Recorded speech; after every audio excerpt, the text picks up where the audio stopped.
Today we're talking about Joe Biden, but we're putting politics aside. I'm not talking for or against the President of the United States, but I'm taking his personal love affair with something you and I and Biden share in common, and that's cars. In case you weren't aware, Biden is a self-professed car guy. That new Stingray.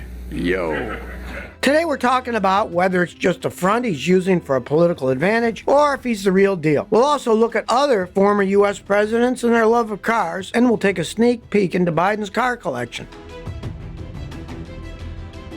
Joe Biden Jr. is a self-professed car enthusiast. At the Detroit Auto Show several weeks ago, he remarked, You all know I'm a car guy. In his own words, Biden said, The vehicles here give me so many reasons to be optimistic about the future. But some say that Biden is actually using this car guy persona to his political advantage. After all, who doesn't like your average American car enthusiast? On an episode of Jay Leno's Garage, you can see Biden pushing his 1967 Corvette Stingray to 118 miles an hour. According to Jay Leno, it's obvious and impressive that Biden is a good driver and can drive stick. Now, mind you, Biden is the oldest president in all of U.S. history. You can't deny that having the car guy image does keep him looking down to earth and cool. But others say that Biden does have a sincere love for cars, and he's not using it to his advantage.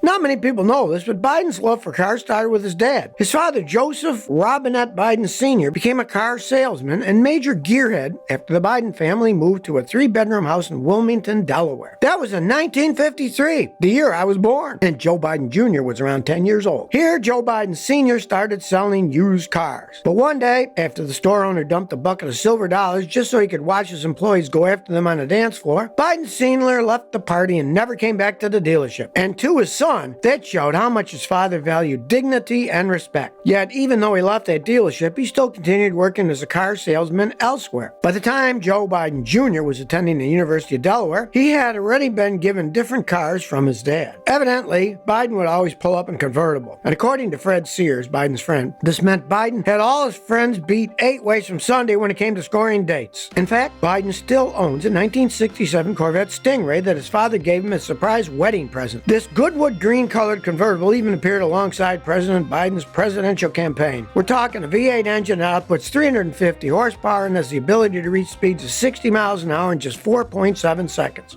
In 1972, Joe Biden Jr.'s wife, Nelia, and their 13-month-old daughter, Naomi, tragically died in a car crash as Biden was preparing to be sworn in for the Senate seat. Despite the deep grief, Biden Jr. decided to continue on his political career path. And to support his son after 1972, his father, Biden Sr., decided to go into real estate. Biden Jr.'s sister, Valerie, said that their father apparently didn't want a U.S. senator to have a used car salesman for a dad, and he wanted to bring dignity to his son's new position. But let's jump forward to the present. Now, I don't know if you recall, but back in 2021, President Biden was vocal about the car electrification revolution. Well, evidently, before gathering car executives at the White House, President Biden asked the staff members which vehicle he should test drive for the cameras. The answer? A hybrid Jeep Wagoneer, as long as he drove it on the South Lawn. Presidents are not allowed to drive on the street. David A. Kirsch, professor and author of The Electric Vehicle and the Burden of History, said that it's convenient for senior American politicians to have a favorite American muscle car. It gives off the image of strength that Americans yearn for.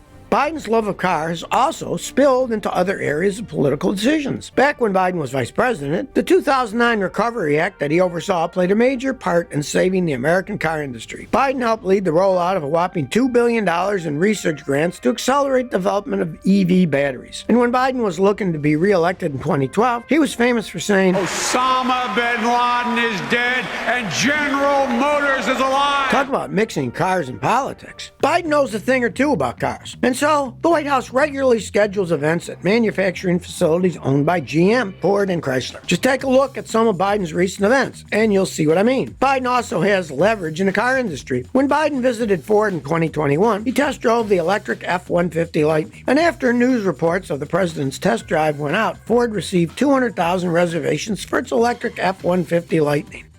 Actually, Biden isn't the only U.S. president to leverage cars for political advantage. Did you know that in 2014, former Secretary of State Hillary Clinton revealed that she hadn't driven a car in 18 years? And her husband, former President Bill Clinton, also said that one of the biggest drawbacks of being president was losing driving privileges. Back in 2011, Joe Biden told Car and Driver magazine that being banned from driving was the one thing he hated about his job. According to Mickey Nelson, the former Secret Service Assistant Director of Protective Operations, said that for the most part, the Secret Service's preference is to drive the former presidents at all times. Basically, top U.S. officials are under constant threat. Obviously, at the top of the list is the president. Secret Service agents are trained in defense and evasive driving maneuvers, but the president is not. That doesn't mean that becoming president means you'll never drive at all during your term. Sure, presidents drive. It's just that you might be limited to driving on private property or driving a golf cart.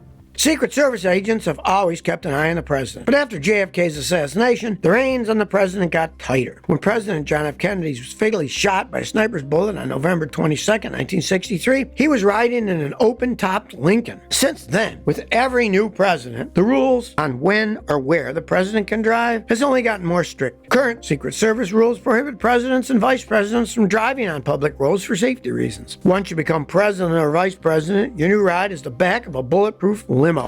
Former President Ronald Reagan was no exception. He was restricted from driving on public roads. But that didn't stop him from taking his four-wheel drive Jeep out onto a 688-acre Rancho de Cielo near Santa Barbara, California. His red 1962 Willys Jeep was a gift from his wife, Nancy. Former Secret Service agent Stephen COLO said that when Reagan would take his Jeep out for a spin, he'd be in the driver's seat and Agent COLO would be in the passenger seat with a death grip. Apparently, Reagan's favorite Jeep was an old Spartan 1962 CJ6 that got its power from a four-cylinder engine. This Jeep's manual 3-speed transmission had a gear shift on the floor and the brakes, and steering had no power assist, and there was a winch that was mounted up front, and on Reagan's license plate it said Gipper. According to COLO, when the president would drive the Jeep, everything was completely open and there were no seat belts. Former President Barack Obama made the headlines back in March 2014 when he was photographed driving a golf cart at the Andrews Air Force Base course, all on his own without a Secret Service agent alongside. But according to Obama, his big joyride moment was when he got to drive around the South Lawn driveway at the White House back in 2012.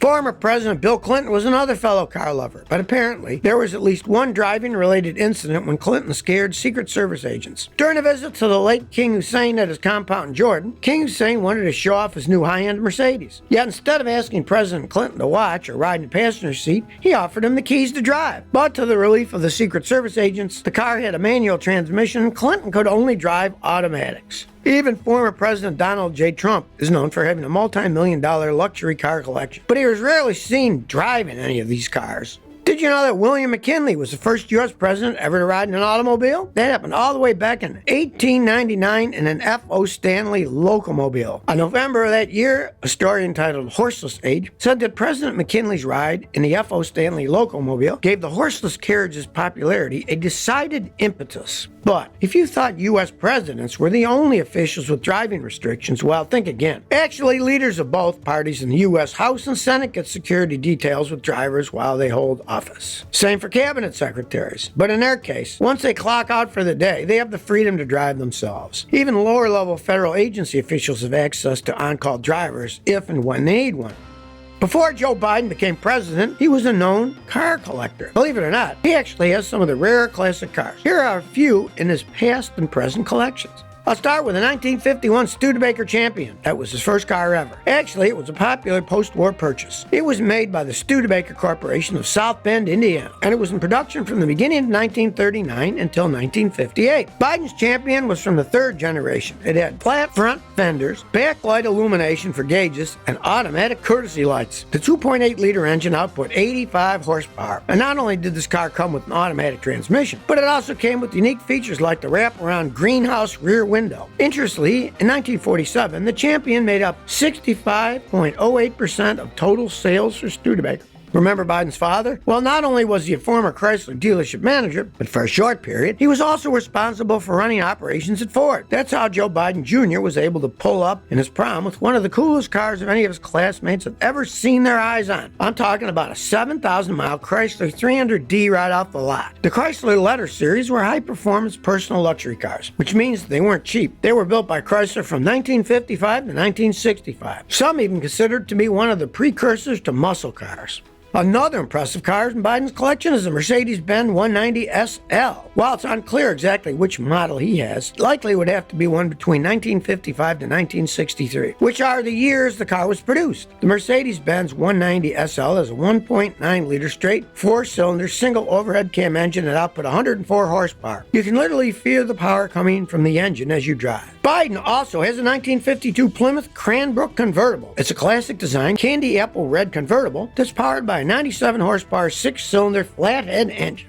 Yet, despite the impressive cars in his past and present collection, at present, Joe Biden spends most of his time driving in the back of the Beast. That's the nickname for the Cadillac limo that was built for the former President Donald Trump. The windows of the Beast have not one, not two, but 5 layers of glass and polycarbonate. These windows can withstand some pretty mean bullets, that's for sure. The Beast is also fit with 5-inch military-grade armored tires. The doors are equipped with explosion protection foam that can survive a direct RPG hit. Apparently, there's also a panic button, an oxygen supply, and a satellite phone inside too. It's expected that the engineering for the next presidential limousine may start in 2023. Rumors are it may be even an electric vehicle. After all, Biden did pledge to spend some $174 billion on EV materials and manufacturing as part of the administration's $2 trillion infrastructure package. We'll just have to wait and see. But now, you tell me, what were some of the important cars in your life? Please share by commenting below. If you like this video, please like, share, and subscribe. Thanks for your support.